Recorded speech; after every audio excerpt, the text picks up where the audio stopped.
réponse. Je vous laisse la parole tout de suite, Régis. Merci Madame la Présidente. Et je vais essayer d'être bref, puisque là, nous avons la chance d'avoir les deux représentants du mouvement sportif français, Denis Massilia et Marie-Amélie Le Fur. Et moi, je me retrouve complètement dans les discours qui ont été tenus.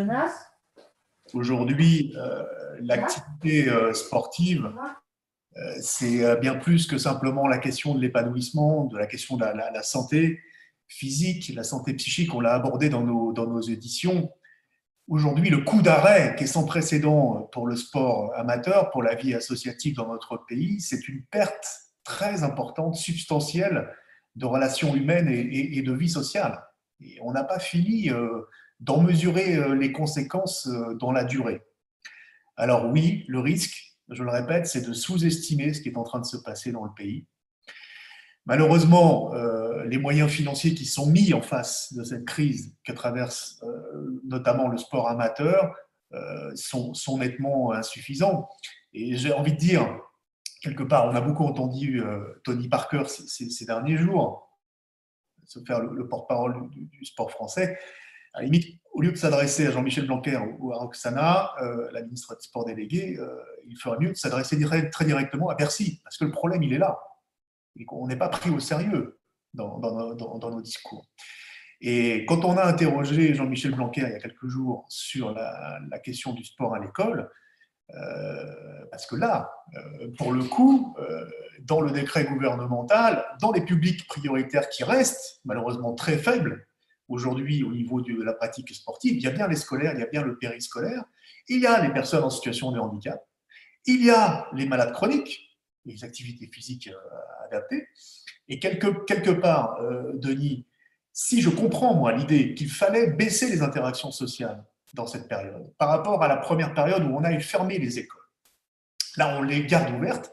Ce qui manque, c'est quelque part un grand plan d'accompagnement, y compris à l'école et dans le périscolaire, pour faire plus de sport aux plus jeunes et aux enfants, dans la mesure où les clubs sportifs ne peuvent plus aujourd'hui assumer cette tâche dans la période actuelle.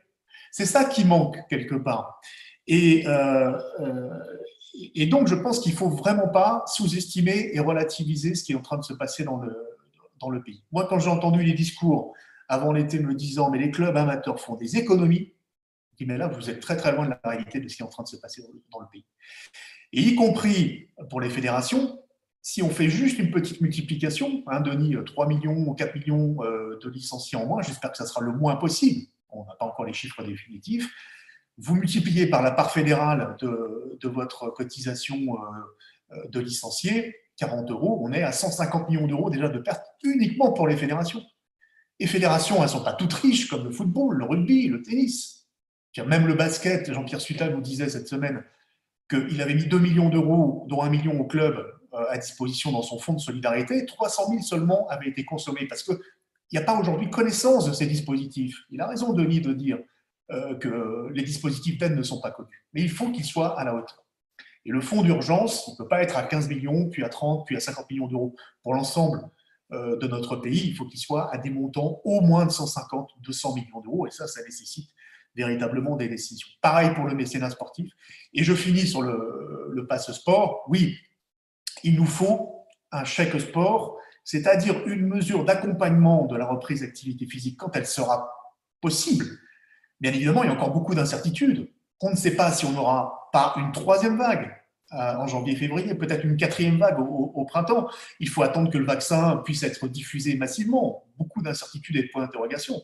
Mais quand ce moment viendra et qu'on aura la certitude qu'on peut relancer, pas comme en septembre, mais qu'on peut relancer durablement les activités physiques et sportives dans les clubs, il faut une mesure d'accompagnement, de soutien de la dépense sportive aux familles. Et ça, c'est le chèque sport, mais ça ne peut pas attendre la rentrée 2021. Donc il faut qu'on soit ensemble, le CPSF, le CNOSF, les élus mobilisés sur les questions sportives à l'Assemblée nationale pour dire c'est dès le début de l'année 2021 qu'il faut qu'on ait cette mesure qui soit mise en place. Voilà ce que je voulais simplement indiquer pour compléter les propos de nos personnes auditionnées ce matin et dire qu'aujourd'hui, comme on ne l'a pas fait au moment du déconfinement, où on aurait pu mettre le paquet sur l'activité physique adaptée, mettre des éducateurs, au service des clubs pour repartir et dire, bah voilà, même si c'est sur l'activité de plein air, physique et individuelle au départ, puis après pour les sports co et sports de contact quand on a eu les protocoles, mettre le paquet aujourd'hui sur la reprise des activités physiques pour les plus jeunes et pour les enfants. Ça passe aussi par l'école, puis ensuite par les clubs, j'espère, en janvier-février. Merci Régis. Pour Merci pour rajouter cette quelque intervention. chose.